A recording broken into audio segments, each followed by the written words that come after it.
Hey there, horror movie tea sippers.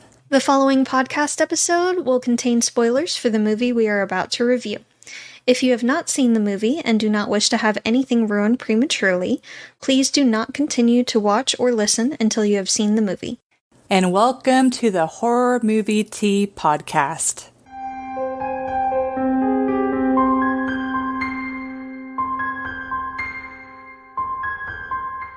Today we are covering another one of JD's requests. We are covering Tucker and Dale versus the Evil, Versus Evil. Versus the, I really wanted to say versus the Evil Dead. Yeah. But yeah, no, it's just Tucker and Dale versus Evil. But before we go into review, let's grab our cups and talk about tea. I will let Jess introduce this tea since It's one of my favorites. she brought it along and decided to share it with me.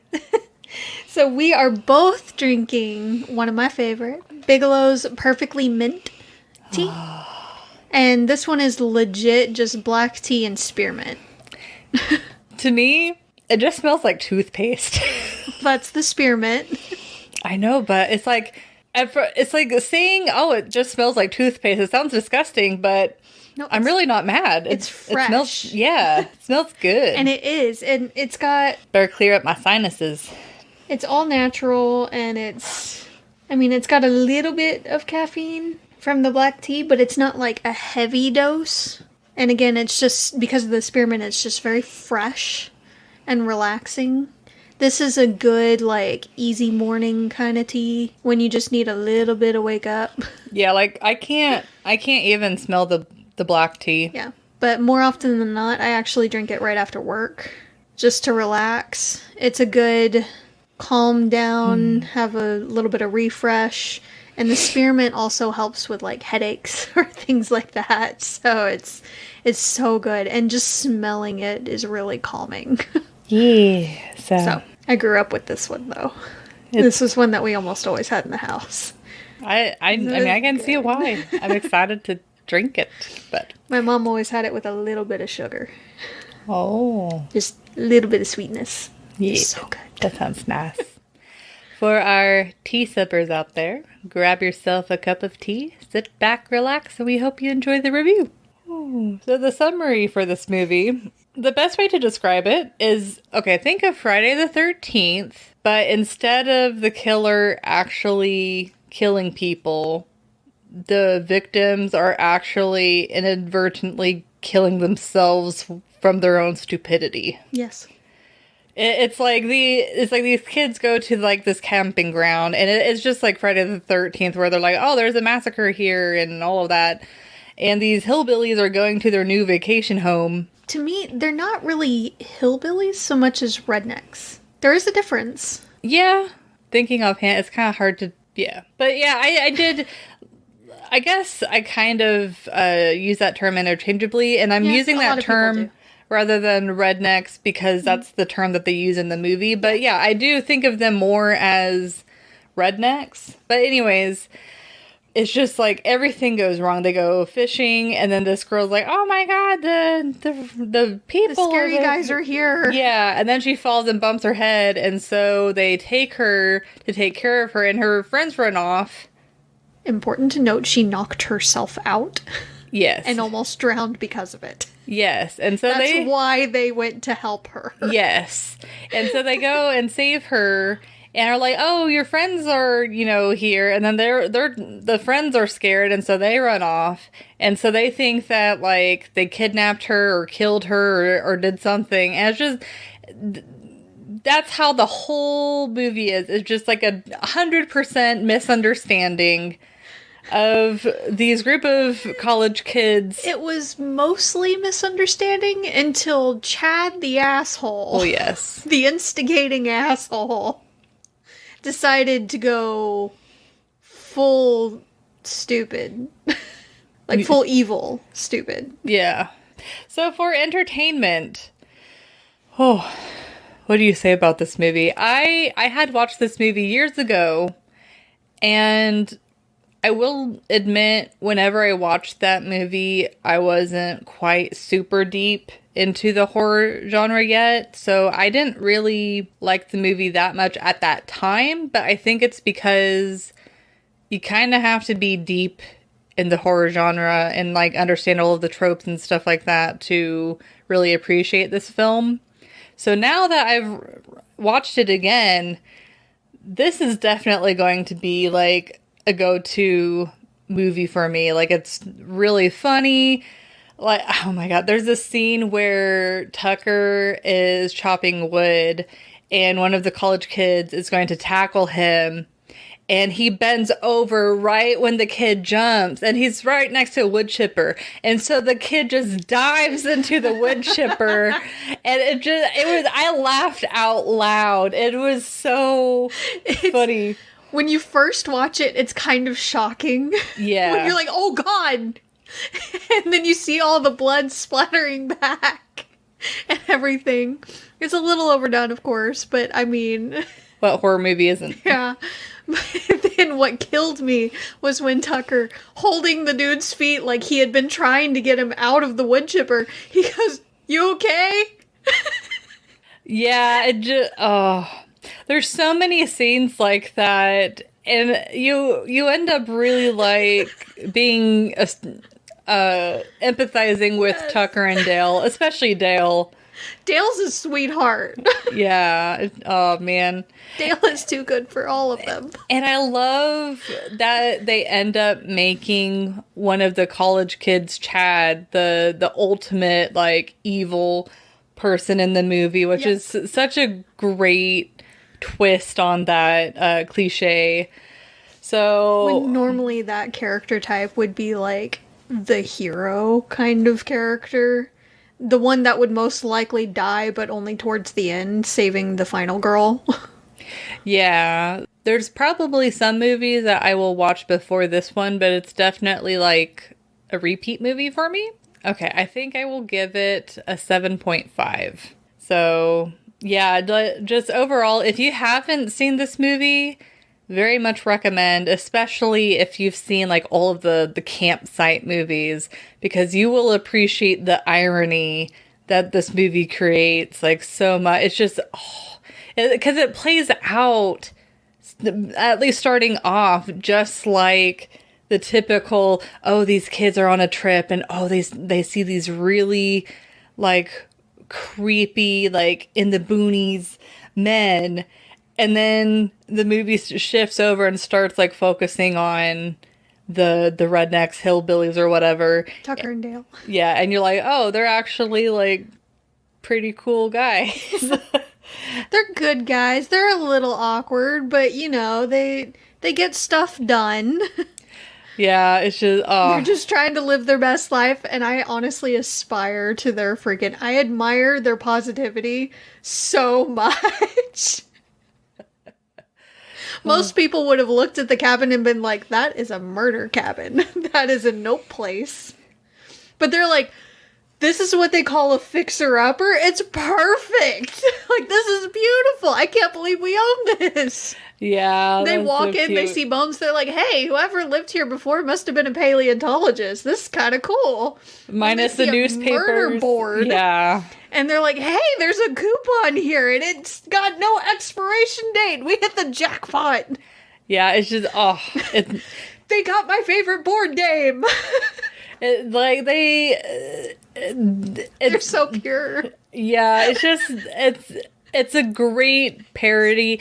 It's kind of like what Scream is to the slasher genre, but played out a lot more, like twist of like, you know, perspective and all of that. It's just, it's a beautiful film. I feel like whereas Scream was trying to still be kind of scary, this one knew it was funny and ran with it. Yes. Yeah. It will make you laugh. Well, this is actually one of my favorite movies.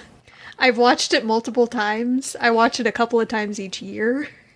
If it's on, I keep it on the channel. Like, I will turn it to that channel. I'm giving this one an 8.5. I knew it. I love this movie. And every time I watch it, I notice something a little different.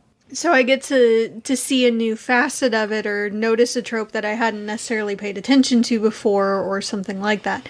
So it's interesting to watch it and to see all those different levels of it, but it's also just a really funny movie. It's not necessarily like it's not like it's so bad it's funny kind of movie. No, it's funny.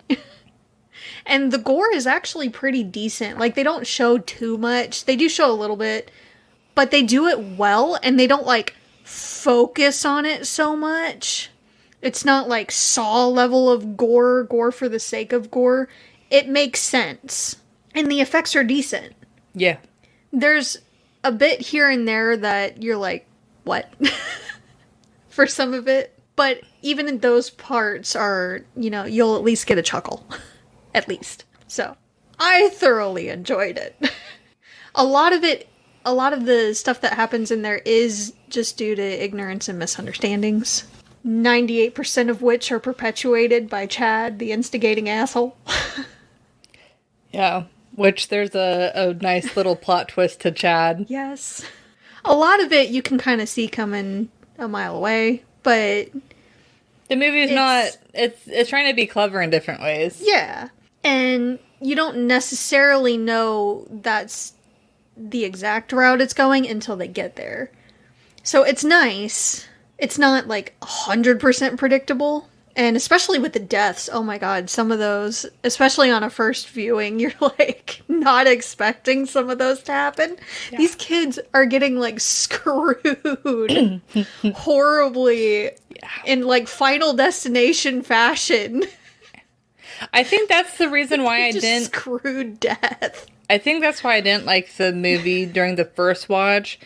Because it was when I was starting to get into horror movies, but I knew I did not like... Gore made me very uncomfortable.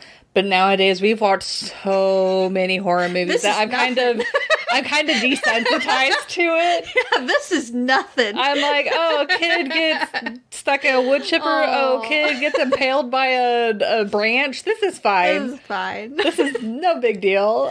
It's not Saw where they're showing everything as he's going through his leg. Like, it's... I mean, they definitely... It's not like they're subtle about the gore. Like, the gore is definitely there, but like you said, it's necessary gore. Yeah. It's not like... It makes sense. Yeah. I guess the only part, I don't know, would blood really projectile onto Tucker whenever the person was in the wood chipper?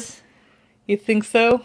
There would be a hell of a lot of splatter, so yes. I could see that. What I couldn't necessarily see is the almost perfect stream that came out the other end right at the other girl. I feel like it would have sprayed more, almost like a shotgun blast kind of spray more out the end.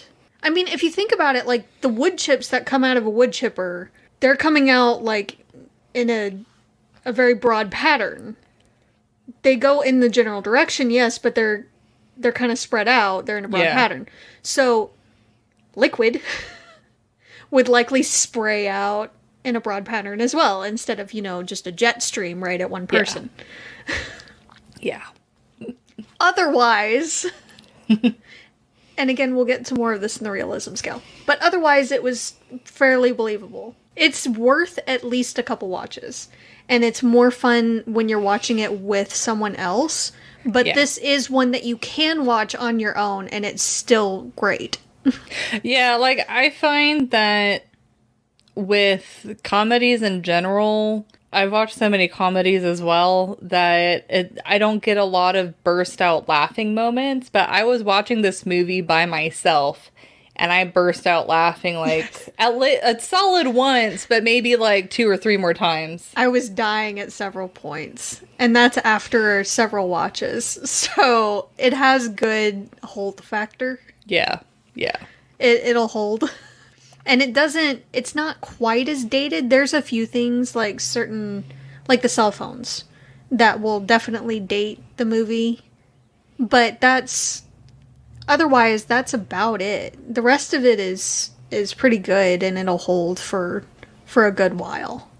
Yeah, it's like as long as the horror genre kind of has these tropes, I feel like this movie will be able to continue to comment. It'll last on the continuing of the more horror movies that come out. So yeah, they definitely played their cards very well with this movie. And I feel like a lot of that was pretty deliberate. Oh yeah. Like the technology changes so much so fast with phones, with cameras and other technology like that. But with even with cars to some extent. But if you're out in nowhere, in the woods, their beat up old truck, you're probably going to see a lot of those. Those things last. They're tanks. They are. Yeah. And they're easier to fix because they're so well built. But you're definitely going to see those. So it's more like the SUV that they were initially driving. The college kids were initially driving. So. Yeah. Otherwise, you didn't really see much other technology. Mm-hmm. I mean, you see a lot of gas stations with really crap registers. So this is normal. Yeah. So for... I know you're excited. Sorry, I love this movie so much. Thank you so much for requesting this, JD.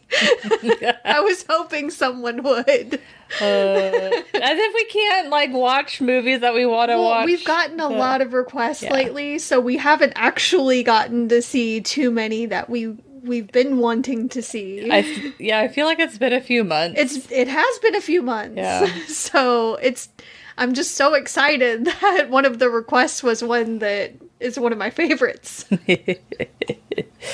Even if it's not that scary. Yes. It's still just so fun. Yes. For realism. We also just had lunch, so we're very relaxed and we're just... Well, I'm just not very concise and what's the other word? Not coherent. Anyways, realism. I don't talk good. You would think that I would have improved. Though, I can at least say that from the few years of us doing this podcast, I have improved a lot. Yes. So, you've always been pretty good at talking. When I can actually talk and don't trip over my own tongue. Yes. Thank you. I appreciate it. Girl, that's me every day. Speech impediment life. But anyways. So for realism, it's tough because as you said, there are some unrealistic aspects of the movie, but the way that the gore is done, it's in the realm of possibility, minus the blood spray of the wood chipper. We were talking before recording this also, and I did mention before, this one was very hard to score. Yeah. I'd say and it's weird because on the one hand, you can see a misunderstanding happen of these kids from a different background prejudging people from, another background. But the whole, them deliberately, or not deliberately, them accidentally getting themselves killed by trying to attack that knocks it down. So since it's kind of an even boat, I think I would give this a 5. I'm immediately second guessing my rating.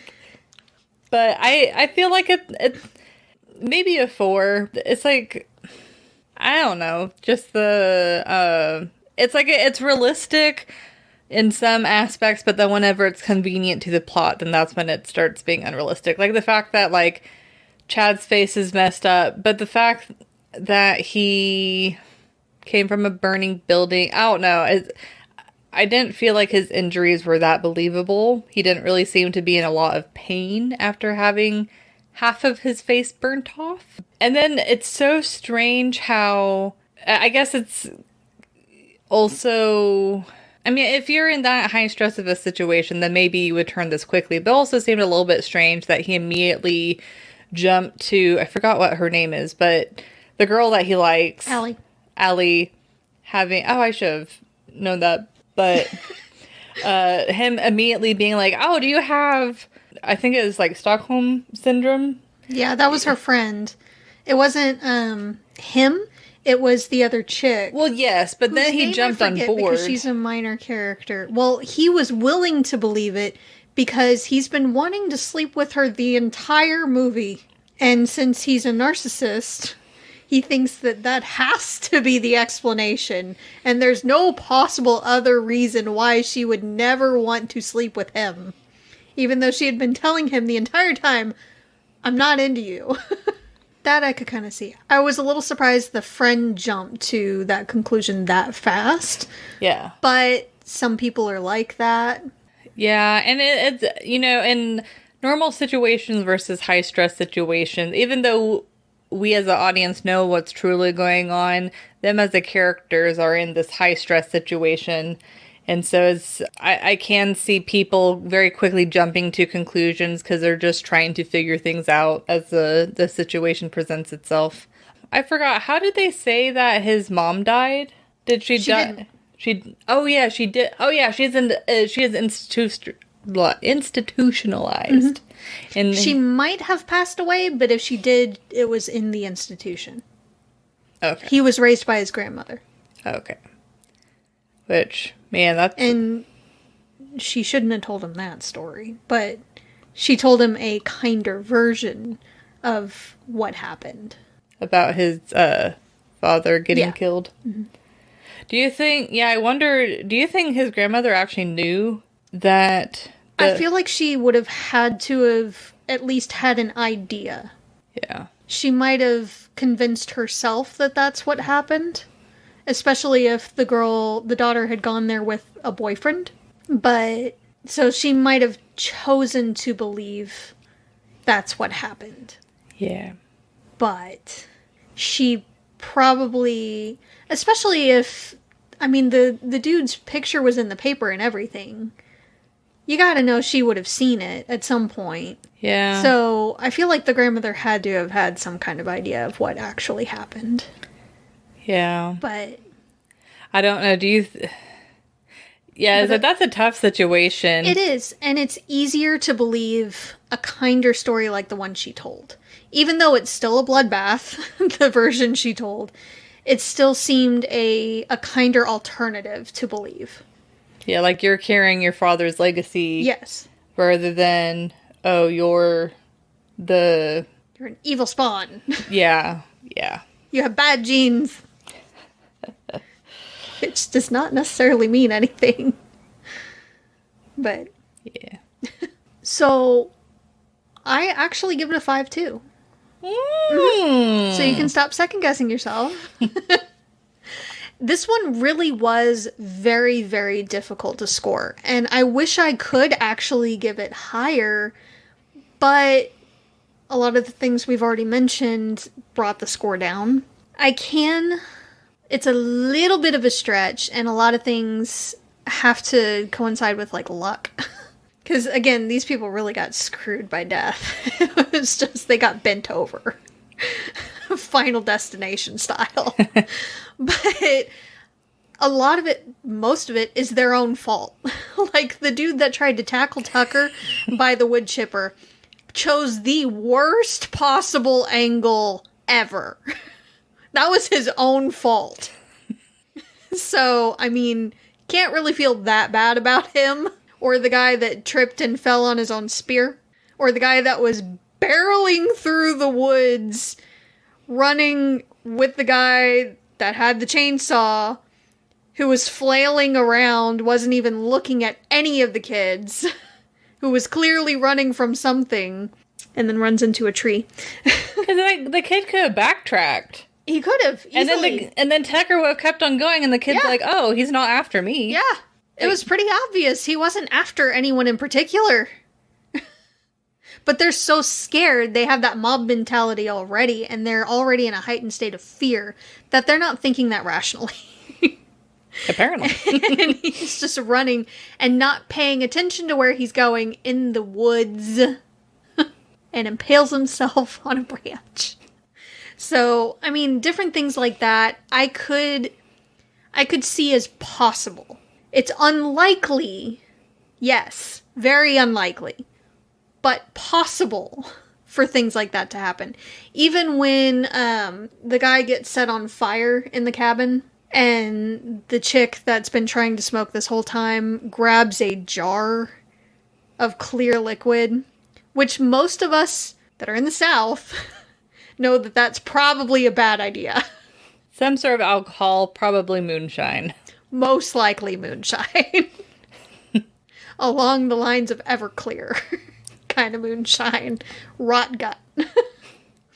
So probably best not to grab anything in a jar to toss on him.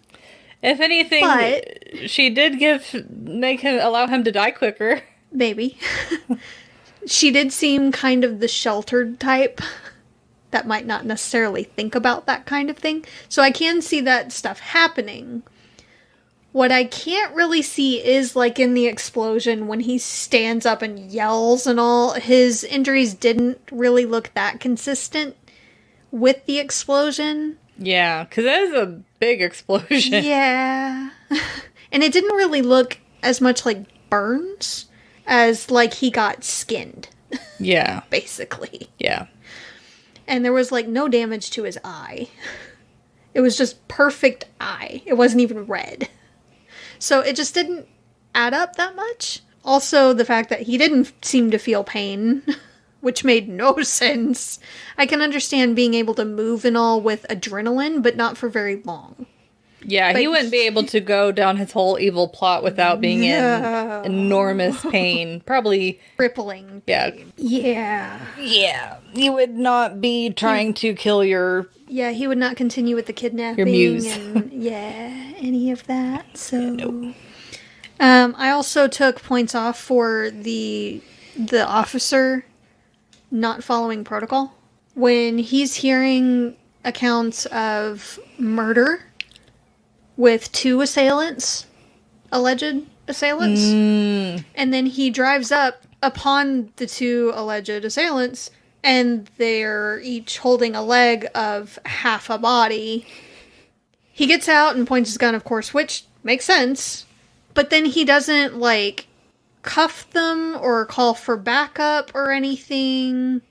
Yeah, I think all. Calling for backup would have been one of the first thing. Yeah. That would have been the first thing. Try to control the situation, call for backup. But then he follows them into the cabin without calling for backup. Nothing. So, follows them into the cabin. That does look kind of a little rundown. A little bit. It could use a little bit of work. And after they had just told him that they have another person who's unconscious. And he doesn't know if she's been kidnapped, if she's been harmed in any way, if she's in on it. Nothing. Yeah. That didn't make sense to me. I feel like he would have cuffed them, called for backup, put them in the vehicle before going in there or something. But what he did didn't really make that much sense. So I had to take off there. I also had to take off for the fact that the chainsaw that Dale used toward the end after Allie had been kidnapped had trouble getting through the ropes that were binding her. But when he tossed it at Chad, the instigating asshole, and the dude caught it, it seemed to have no problem going through a thick-ass beam that was blocking the trap door they went through. I didn't notice that, but you're right. Oh, yeah, same chainsaw and everything. So, went right through it like butter. So, that made no sense. Yeah. Especially since that chainsaw would have been severely dulled after being held against a pipe, a metal pipe. That would have really damaged and dulled the blade. But that's just me. Everything else I can actually, again with a little bit of luck, see those scenarios as possible. They're still in the realm of possibility. They're extremely unlikely, but I can see that kind of stuff happening. It's just minor details that are like, no. But that's what I got. Overall, definitely, if you haven't seen this movie, I think it's definitely worth at least one watch. So that way you can, I don't know, it's so fun. Give yourself a laugh, you deserve it. It's so fun to watch movies that make fun of horror tropes on so many levels. It's not scary. It's not a scary movie. It's a funny movie. Yeah. There are some points that they'll probably shock you. If you haven't seen it before, you're just not expecting it to happen that way. But it's not scary. It's not, oh my gosh, I need to go to sleep with all the lights on tonight, kind of scary or anything like that. Yeah, for sure. But thank you for joining us today. And please comment on what you thought of the movie.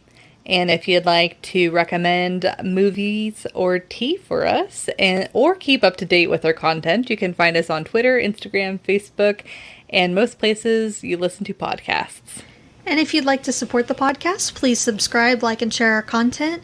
We also have a Teespring available if you'd like to support us monetarily. And all of the sites mentioned will be linked down below, along with our tea selection for the day. And until the next time, guys, stay safe and stay spoopy. Bye! Bye!